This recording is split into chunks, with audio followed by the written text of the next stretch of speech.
when you purchase yarn, it comes loosely wrapped like this, either in a round type of skein or a twist is common. There's a couple other different common ways that they will wrap it and sell it. Sometimes it's a wrap that has a string that goes down in the middle. But before you actually knit with this yarn, you need to ball it. And by ball it, I mean, make the sort of familiar cat and the yarn ball type of ball. This is a balled, this is this much yarn. It's a full, this is a double skein. This is, I think of this as a double skein because you can get 2 projects often, 2 small hats or 2 small neck warmers off of this. So you can see it say 218 yards, and oftentimes the skeins will be around 100 or just over 100 yards. Let's see what this one is. Yep, 123 yards. So there you can see right there, this is probably just enough for one project, but you might need to have backup. If you buy it in a smaller quantity like this, just over 100 yards, you need to make sure that you have the backup. If you buy a bigger skein like this with the 218 and you're going to make a hat or something small, this will be plenty.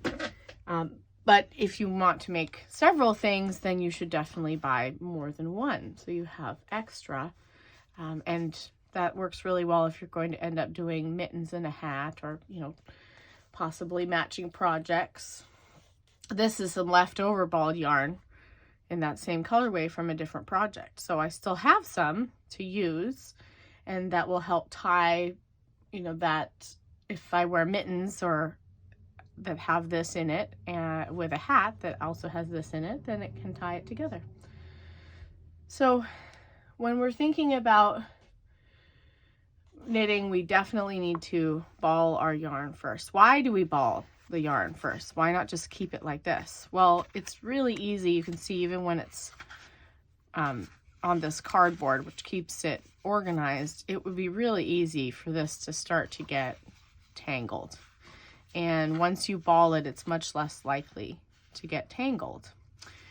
And as you're knitting, you're paying attention to your knitting, not your ball or your fresh yarn, basically. So if you ball it up, then it's got tension, it's ready to go, and it's a shape that the yarn comes off of easily. I tend to set it into a bowl or a dish so that it can easily spin as you pull off of it. And that also will keep it clean if you keep that bowl clean. So the other reason that we would ball the yarn right before we knit is because when you ball it like this, it actually puts tension on the ball, it puts tension on the yarn itself. So, as you wrap it, you're putting a little bit of tension on the ball. You try not to wrap it too hard, not too tight, but when you have a ball, there's tension versus this, which has a lot less tension on the yarn itself. Well, why do we care about that? Because eventually, if you ball your yarn, you'll end up with breakage. The fibers will start to break down and quicker, and you will end up with some breakage.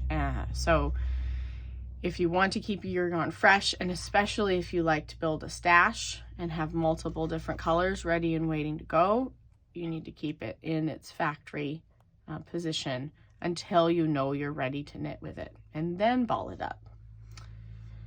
If you want to, you can get it balled at the store if you know that's your next project, if you're at a store in person, or you can also buy, they make different types of simple machines that will make a ball for you instead of rolling it by hand. But I tend to just roll it by hand. It's a calming activity.